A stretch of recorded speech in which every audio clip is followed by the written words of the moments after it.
Il faut savoir que si j'étais intéressée par les volailles, c'est souvent une espèce mineure pour les vétérinaires, alors que c'est la principale source protéique.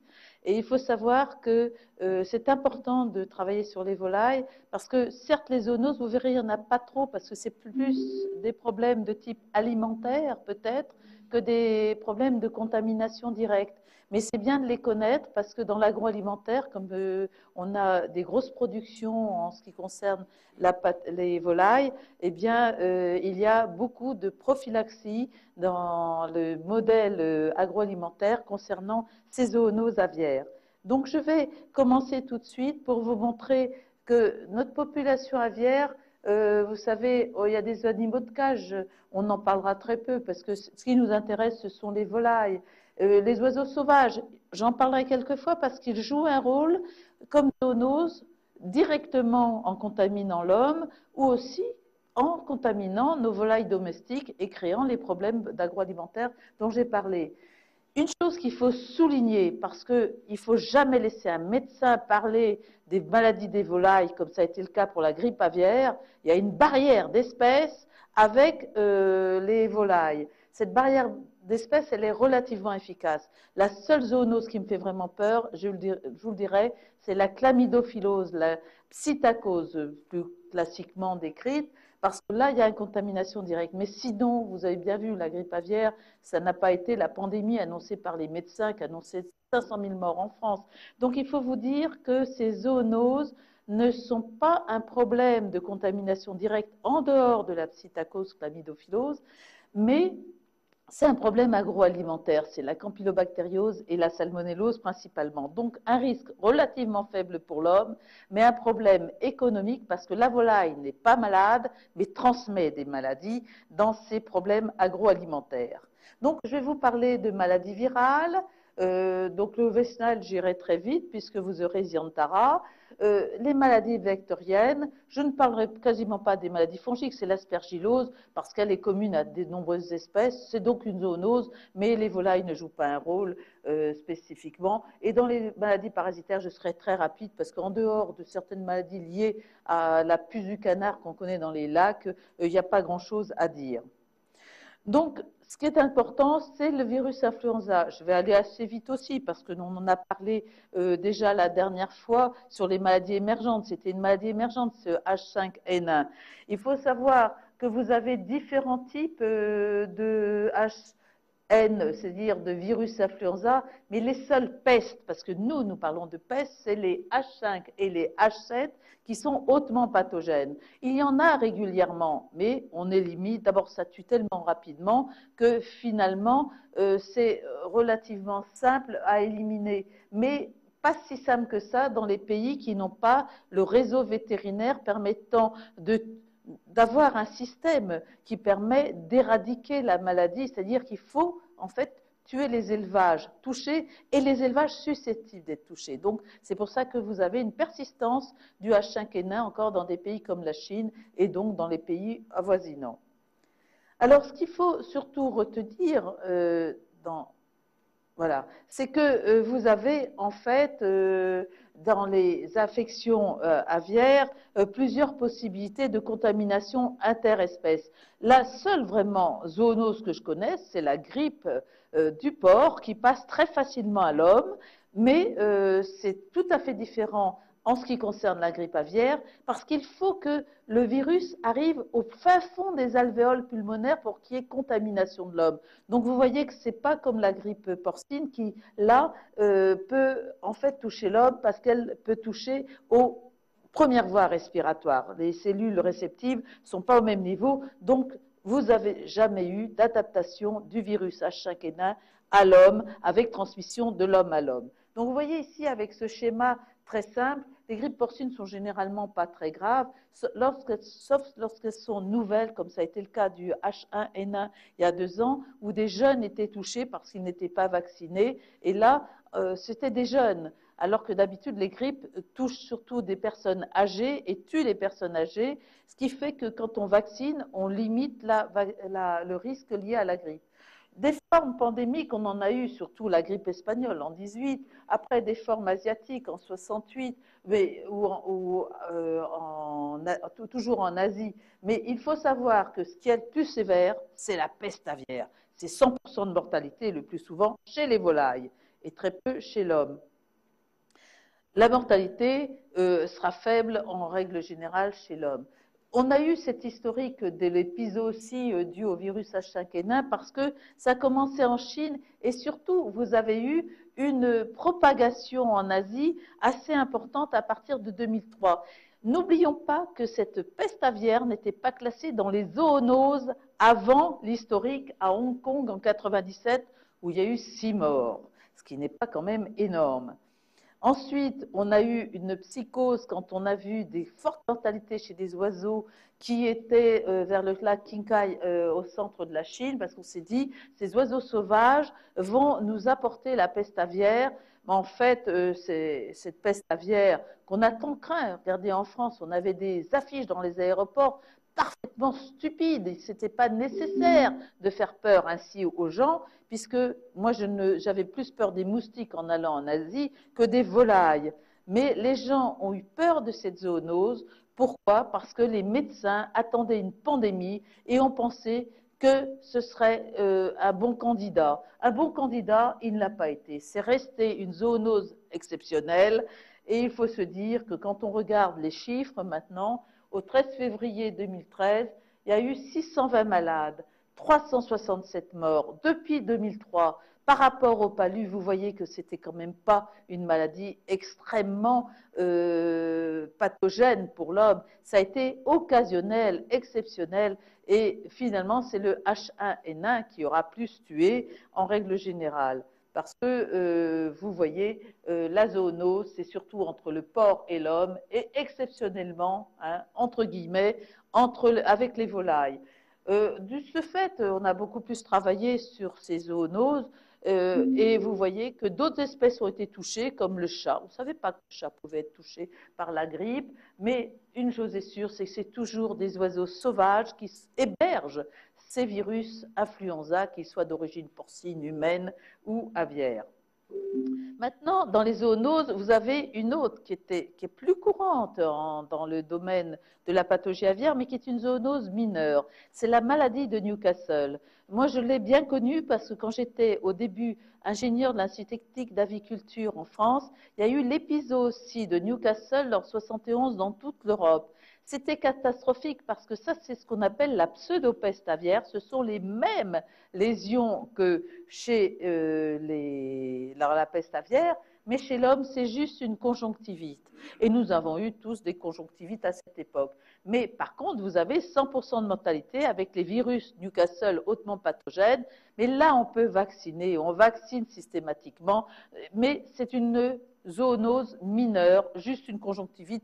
C'est rare que l'atteinte de l'œil soit beaucoup plus grave. Une autre zoonose, c'est le virus du Nil occidental. Je vais aller très vite puisque dans ces zoonoses qui sont très émergents, vous aurez monsieur Ziantara qui en parlera. Je parlerai d'une zoonose qui est l'encéphalite japonaise aussi, très rapidement, parce que l'hôte naturel est un oiseau, mais c'est surtout amplifié par le porc, et c'est en Asie que l'on trouve l'encéphalite japonaise. Et c'est quand même une maladie qui me fait beaucoup plus peur. On l'appelle la peste de l'Orient. Elle me fait beaucoup plus peur que la peste aviaire parce que là, il y a des mortalités, des séquelles nerveuses graves qui justifient de lutter contre les moustiques, non seulement en ce qui concerne le palu, mais aussi pour l'encéphalite aviaire. L'encéphalopathie, l'encéphalite japonaise, excusez-moi. Donc, juste rappeler une chose pour le West Nile, que les gens qui s'occupent de maladies émergentes ont découvert que finalement, il fallait peut-être regarder les mortalités anormales chez les oiseaux, parce que quand dans un zoo de Bronx, il y a eu une mortalité anormale avec des corneilles qui mouraient à 100%, eh bien, les gens du centre des maladies émergentes d'Atlanta ont dit c'est pas grave, c'est un problème vétérinaire. Eh bien, ce n'est pas un problème vétérinaire, puisque ça a été le West Nile qui certes donne très peu de maladies graves comme une méningoencéphalite, le reste, vous voyez, 80% sont asymptomatiques, 20% auront une fièvre. Mais quand beaucoup de gens sont touchés, ça devient catastrophique. Et l'homme est en fait l'hôte secondaire, ce sont surtout les oiseaux et les vecteurs qui sont touchés. Mais regardez ce qui s'est passé progressivement au départ en 99. Progressivement, tout le pays a été touché avec des transmissions maintenant interhumaines dont vous parlera M. Ziantara. Donc je passe sur ce problème en soulignant quand même que des élevages de dindes ont été touchés en 2002, bien sûr, puisque ce sont des oiseaux sauvages qui ont contaminé les dindes. Et vous voyez que les personnes qui travaillaient avec les dindes, les éleveurs, ont été touchés également. Donc là, vous voyez que c'est une zoonose où l'élevage de dindes pouvait être en cause quand c'était des dindes qui sont sur des parcours à l'extérieur, contaminées par des oiseaux sauvages. L'homme peut être touché par ces animaux domestiques. Maintenant, celle qui me fait le plus peur, c'est la chlamydophilose qu'on appelait psittacose, parce que là, c'est un contact direct avec l'homme, et là, c'est vraiment une maladie qui peut être très, très grave, qui peut toucher de nombreuses espèces aviaires. On l'appelait psittacose parce que c'était les perroquets, mais sachez que c'est surtout les dindes aux États-Unis. Chez nous, en France, ce sont surtout les canards qui sont touchés, puis quand on la cherche, on la trouve. C'est pas toujours facile à mettre en évidence. Donc, il faut savoir que plusieurs animaux peuvent être touchés, mais dans les espèces domestiques, les dindes et les canards. Les poulets sont relativement résistants. On ne parle pas beaucoup de réservoirs liés aux poulets. Cette Chlamydophila psittaci, en fait, va donner des symptômes aussi qui seront très variables selon l'âge des oiseaux, la souche. On peut avoir des plumes ébouriffées, de l'anorexie, de l'amaugrissement, une diarrhée, des signes respiratoires, des signes nerveux, mais rarement. Et chez le dindon, une sinusite, excusez-moi, mais ce sont souvent des réservoirs asymptomatiques. Et c'est le problème, parce que ce problème fait que l'on a à ce moment-là des contaminations pour l'homme à partir d'oiseaux asymptomatiques, puisque on n'a pas toujours ces fameuses lésions d'hépatosplénomégalie, d'aérosacculite, de conjonctivite, d'entérite, de méningite ou de sinusite chez les oiseaux. Donc, ces lésions sont bien connues. Seule la sténomégalie peut être observée. On trouve aussi des corps élémentaires dans les macrophages, mais il faut être spécialisé. Mais c'est surtout un problème de santé publique avec ces animaux asymptomatiques, car si vous voulez, on a beaucoup de canards ou de dindes qui peuvent être porteurs asymptomatiques. Et à ce moment-là, vous avez une contamination qui va être insidieuse. Alors, on le connaît par exemple en France, chez ceux qui vont ramasser la nuit les canards avant qu'ils partent à l'abattoir. Et souvent, cette infection asymptomatique des canards ou des dindes est révélée par l'infection humaine. Cette infection humaine qui va toucher donc des professions comme les éleveurs, les vétérinaires, le personnel d'élevage et d'abattoirs qui seront contaminés par la voie respiratoire. C'est la principale zoonose directe, principal problème zoonotique en Europe avec des oiseaux, avec une contamination directe. Et c'est grave parce qu'il y a des cas de mortalité qu'on a observés avec la chlamydophilose, qu'il s'agisse d'oiseaux de compagnie, comme les psittacidés, qu'il s'agisse des canards ou des dindes. Donc chez l'homme, c'est une sorte de syndrome fébrile, mais on peut avoir une pneumonie interstitielle, on a en fait des douleurs musculaires, une toux, et c'est à la radiographie qu'on peut faire aussi le diagnostic, car cette pneumonie peut être assez importante. Et je connais même aussi des personnes qui ont fait des complications nerveuses avec une pneumoencéphalite qui peut être extrêmement grave et mortelle. Donc, vous comprenez pourquoi cette maladie humaine doit être diagnostiquée. Souvent, comme c'est une maladie professionnelle, elle n'est pas diagnostiquée tout de suite, d'où l'évolution vers la mort. Donc, c'est pour ça que j'insiste un petit peu sur la chlamydophilose, dans la mesure où un traitement est efficace, ce sont des tétracyclines, mais il faut qu'il soit précoce, et c'est ça qui est important. Et le vétérinaire, il pensera. Le médecin, pas obligatoirement. Le vétérinaire, il pensera parce que lui travaille avec les canards, en France en tout cas. Donc, il faut savoir que la précocité du traitement est essentielle dans cette affection qui peut être extrêmement grave et que la prévention, en communiquant sur cette maladie, est importante pour les personnes à risque.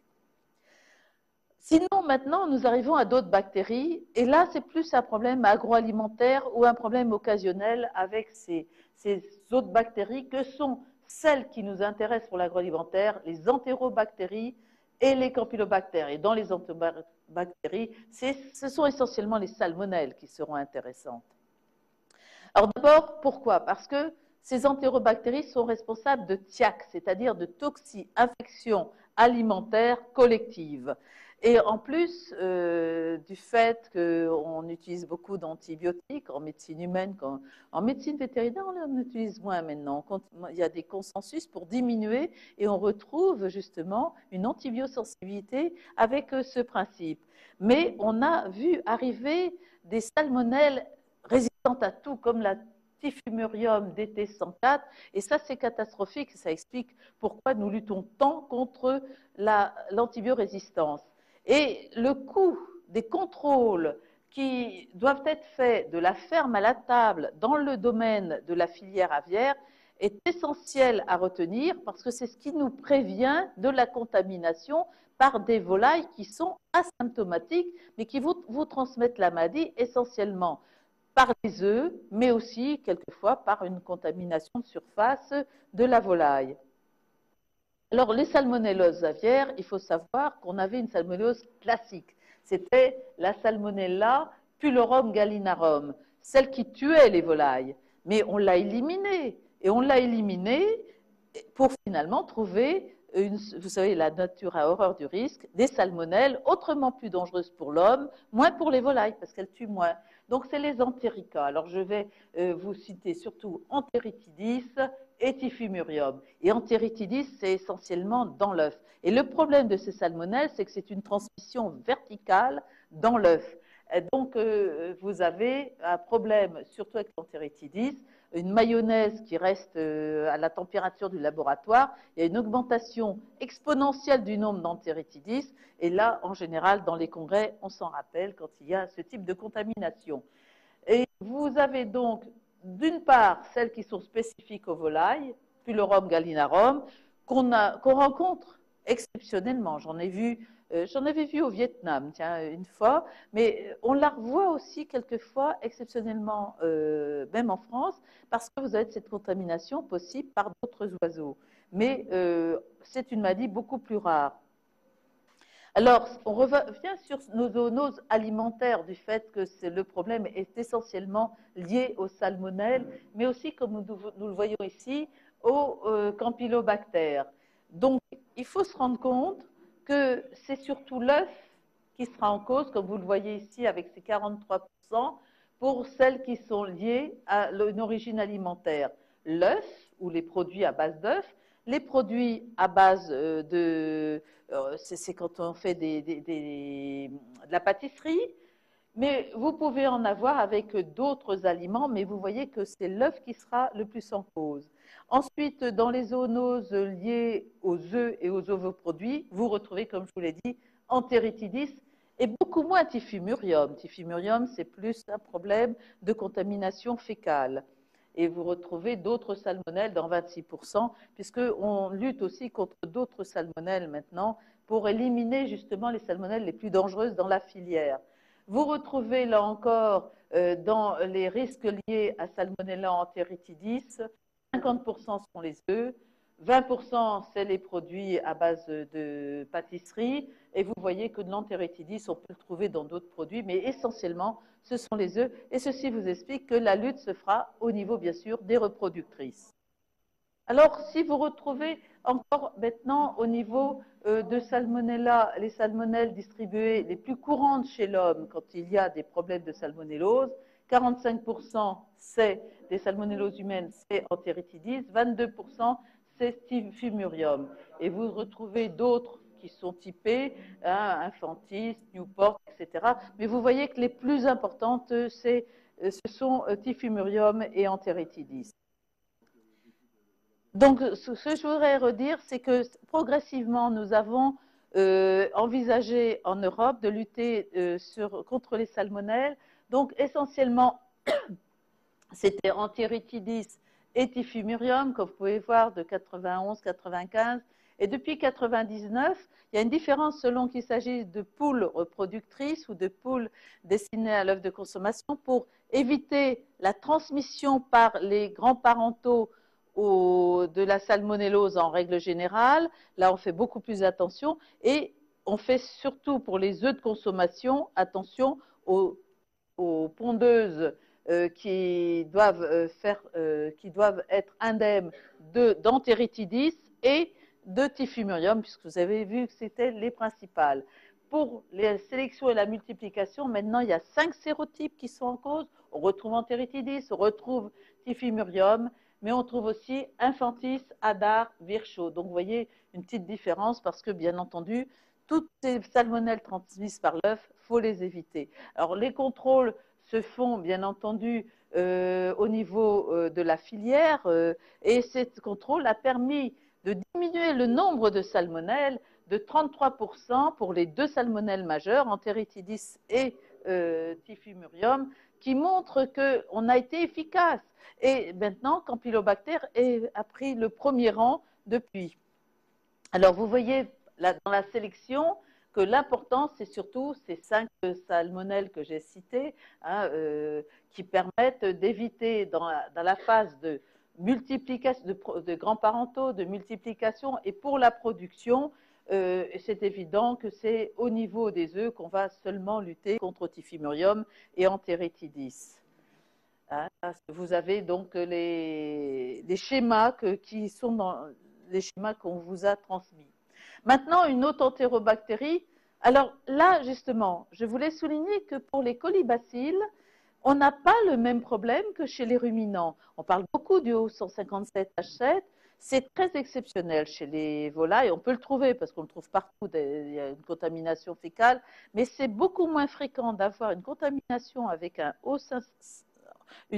colibacille entérotoxinogène à partir des volailles. Par contre, on a découvert que le seul colibacille qui pouvait poser des problèmes chez l'homme, c'était des colibacilles d'origine aviaire qui donnaient des troubles urinaires. Donc vous voyez, mais ça c'est assez nouveau, c'est pas très bien connu, mais c'est quand même intéressant de vous signaler que les colibacilles qui sont dangereux pour l'homme seraient plutôt de type à tropisme urinaire pour ceux qui sont d'origine aviaire et qu'on n'a pas ce problème de contamination des viandes comme avec les ruminants et ces problèmes de syndrome hémolytique et urémique liés à du colis type O157H7. Le O157H7, vous voyez, vous allez retrouver quelquefois effectivement des oiseaux, mais ce sont surtout des ruminants domestiques et vous avez le schéma qui vous montre qu'effectivement on peut avoir une contamination de l'environnement. Enfin, ce schéma vous aidera pour comprendre qu'il n'y a pas que le hamburger mal cuit qui peut être en cause. Il y a aussi les visites de ferme pédagogiques quand on apprend aux enfants à caresser les animaux domestiques sans qu'ils se lavent les mains par la suite, ou les porcs peuvent être sensibles, les dindons quelquefois. Donc, cette forte densité d'oiseaux sauvages, une forte densité d'oiseaux sauvages peut être en cause, par contre, dans la contamination de ruminants. Et ça a été montré, vous voyez, dans un travail relativement récent, c'est-à-dire qu'en fait, ce n'est pas les animaux domestiques qui seront en cause, mais les oiseaux sauvages peuvent être les contaminateurs pour les ruminants, et ça a été montré avec les étourneaux. Maintenant, un qui vraiment nous intéresse, c'est le campylobacter. Le campylobacter est un germe qui n'était pas facile à mettre en évidence. Et d'ailleurs, on n'en parlait pas beaucoup parce que je connaissais la spécialiste norvégienne qui disait les journalistes ne savent pas dire campylobacter. Donc, ça ne rentre pas chez les médias. En plus, c'est un germe qu'on voit plus chez les oiseaux parce que la température corporelle des oiseaux est plus élevée et le campylobacter survit bien chez les oiseaux. Donc, c'est très favorable à la multiplication des campylobactères, que l'on ait cette multiplication dans les élevages aviaires. C'est une propagation par la voie fécale orale. Et une diffusion sur un parquet peut se faire extrêmement rapidement.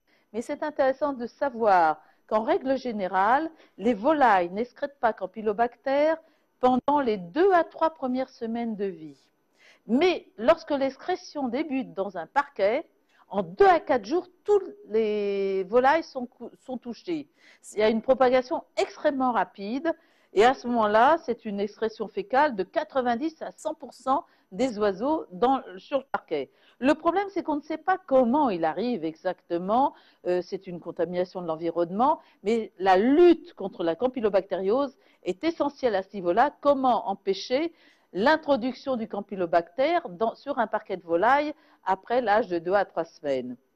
Alors, ce phénomène se produit dans tous les élevages avicoles, dans le monde entier. Donc, la campylobactériose est beaucoup plus difficile à éliminer que la salmonellose parce qu'on a beaucoup plus de difficultés à connaître en fait les voies de contamination et l'origine de la contamination. Ce n'est pas transmis par l'œuf, par exemple. Alors, vous voyez que finalement, où est-ce qu'on rencontre une campylobactériose? Eh bien, dans les restaurants, les cafés. C'est un problème tout à fait d'agroalimentaire et surtout à la fin de la filière, c'est-à-dire à la fourchette. Et c'est effectivement le gros problème. Et vous voyez que quand on regarde, ça c'est les sources en France, le nombre de laboratoires hospitaliers qui retrouvent du campylobacter, eh bien, ça va en augmentant, comme vous le voyez en France, parce que finalement, on le recherche peut-être aussi beaucoup plus, car c'est la principale cause de diarrhée. Autre problème, c'est qu'on voit augmenter aussi la résistance antibactérienne, la résistance aux antibiotiques de ces campylobactères qui sont isolés des volailles. Vous voyez que progressivement, on a des souches de campylobactères qui deviennent résistantes aux antibiotiques usuels. Donc, les facteurs de risque en santé publique, c'est de manger des volailles insuffisamment cuites, c'est de manipuler des volailles crues, c'est un contact fréquent avec les chiens et les chats, en particulier les jeunes animaux, donc vous voyez, il n'y a pas que les volailles. Vous avez aussi un risque avec la boisson non potable, de l'eau non potable, de boire du lait non pasteurisé ou des produits dérivés, parce que vous avez aussi de la campylobactériose chez les ruminants. Et surtout, quand vous mangez des volailles, des saucisses ou du porc préparé sur barbecue, et que vous allez utiliser la même assiette où il y avait la viande crue ou la saucisse crue, et vous remettez sur cette assiette ce qui a été cuit et décontaminé, vous recontaminez votre produit cuit. Et ça, les gens ne le savent pas assez.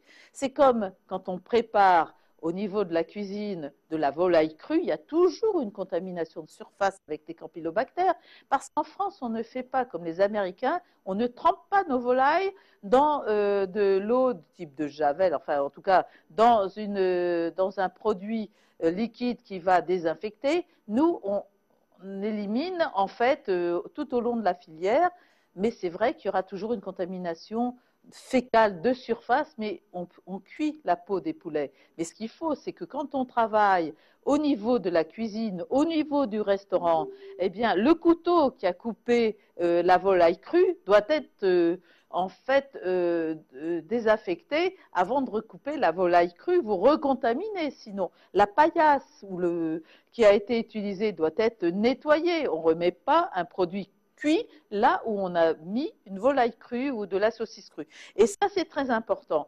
Vous trouvez aussi le foie de volaille insuffisamment cuit qui peut être en cause. Et puis les trajets à l'étranger, parce qu'on retrouve toujours ce problème de la contamination dans les restaurants. Donc vous voyez que finalement, le plus gros problème pour ceux qui seront au niveau de la ferme, c'est d'arriver à l'élevage de poulets à empêcher la contamination, parce que ce n'est pas transmis au niveau des reproducteurs par le couvoir, comme les salmonelles. C'est plus un problème d'environnement, par la faune sauvage, par le fait qu'on ne nettoie pas assez quand il y a des oiseaux morts, quand il y a un bâtiment qui est sale. Et la contamination se fait surtout à l'abattoir quand il y a en fait du personnel qui n'utilise pas les mesures de biosécurité classiques, c'est-à-dire le personnel de l'élevage qui ne nettoie pas ses chaussures, qui ne nettoie pas ses vêtements.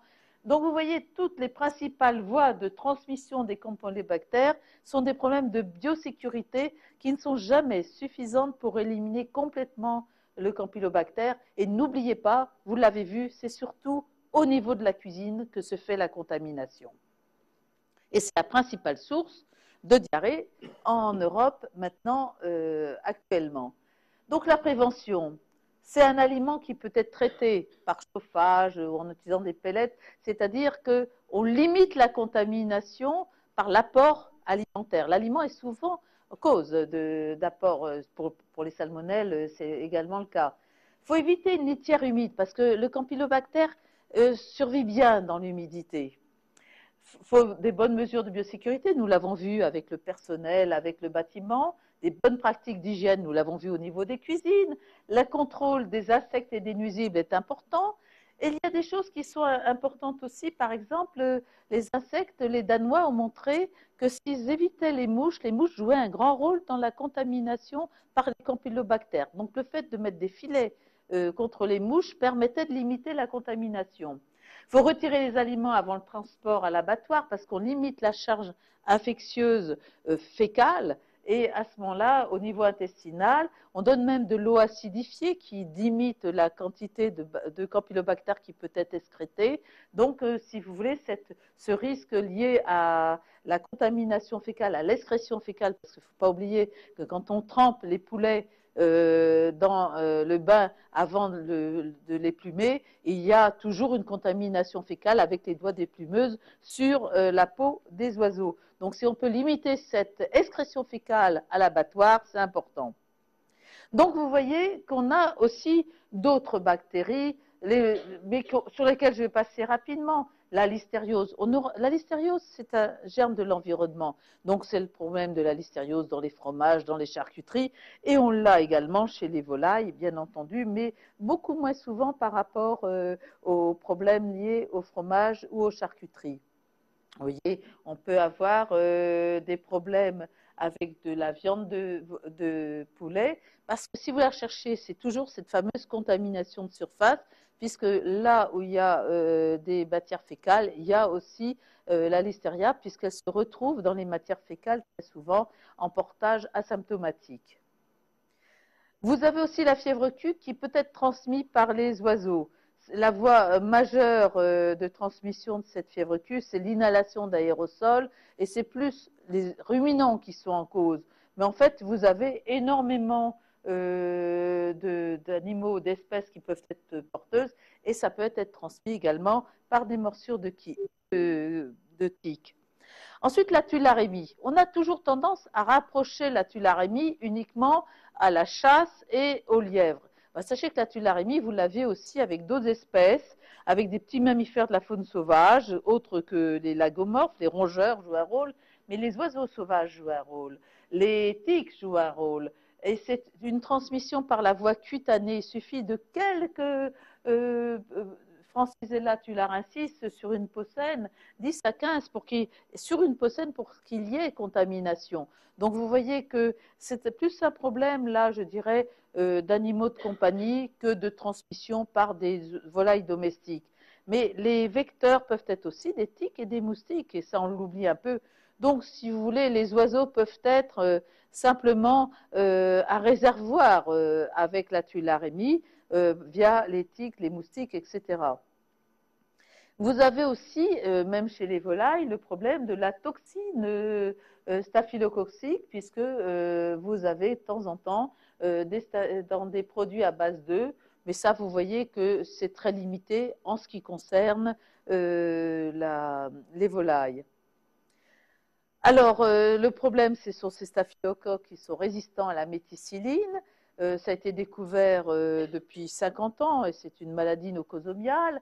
Donc, on sait que le portage peut être rencontré sur plusieurs animaux domestiques, même les animaux de compagnie comme les chiens et les chats. Les porcs, c'est un problème de santé publique émergent depuis 2 décennies chez le porc, mais aussi les volailles.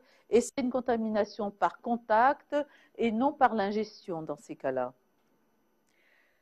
Des clostridies, il y en a, sauf quand il s'agit de toxines clostridiennes, sauf pour le botulisme. Et vous pouvez retrouver effectivement des problèmes liés à des toxi-infections, mais vous voyez que c'est quand même très limité aussi en ce qui concerne les volailles. Enfin, il existe aussi les maladies fongiques. Alors, je vous ai cité l'aspergillose. Je n'irai pas plus loin parce que l'aspergillose, c'est un contaminant de l'environnement. C'est un gros problème dans les élevages de volailles, dans les couvoirs. Donc, en fait, je la cite pour mémoire. Et puis, dans les maladies parasitaires, je vais être très rapide parce que ce n'est pas tellement un problème au niveau des élevages, en dehors de Dermanissus gallinae, qui est le pou rouge. Le pou rouge qui est un parasite qui se nourrit la nuit et qui envahit les bâtiments le jour et qui peut être catastrophique quelquefois, qui peut toucher l'homme. Mais si vous voulez, c'est surtout un problème pour les volailles plus que pour l'homme. Vous avez aussi l'ornithonissus bursé ou l'ornithobissus sylviarum. L'ornithonissus, oui, c'est ça, sylviarum, moins connu dans les acariens.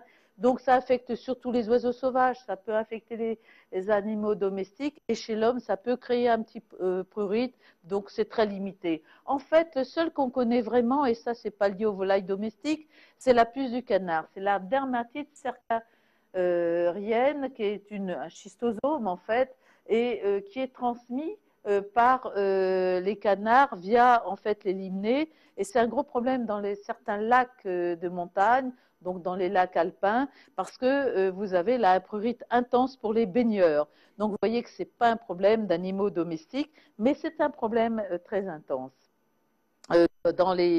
pour les lacs alpins et pour justement au niveau touristique. Alors on ne dit jamais que c'est un schistosome, bien sûr, on dit que c'est la puce du canard. Et puis voilà, je vous remercie pour votre attention et je vous montre un coq doré, un coq rouge de la jungle qui est l'ancêtre des volailles. Et j'aime bien ce schéma de Larson qui montre qu'il faut toujours se laver les mains en toutes circonstances parce que la biosécurité est essentielle. Nous l'avons vu en particulier avec les salmonelles et les campylobactères. Maintenant, je réponds à vos questions. Juste un petit détail pour ceux qui ne le sauraient pas. Je termine actuellement un livre sur les maladies des volailles. Comme il est sans profit, je peux en faire la publicité. Il sera en plusieurs langues, mais essentiellement français, anglais. Et il aura 600 pages, 2500 photos, tout en couleur. Et donc, ceux qui sont intéressés peuvent m'envoyer, parce qu'il sera uniquement en souscription, et il coûtera 35 € au maximum. Et même, on pourra le diffuser en CD, peut-être certainement moins cher. Mais ce qui est intéressant, c'est qu'il aura 2500 photos couleur. Donc, mon email, c'est jeanne.brugère@wanadoo.fr. C'est-à-dire que si vous êtes intéressé, je vous enverrai la souscription parce que d'ici un an, je pense que j'aurai fini enfin ce très gros travail. Je vous dis sans profit, donc je peux faire la pub. Voilà, merci.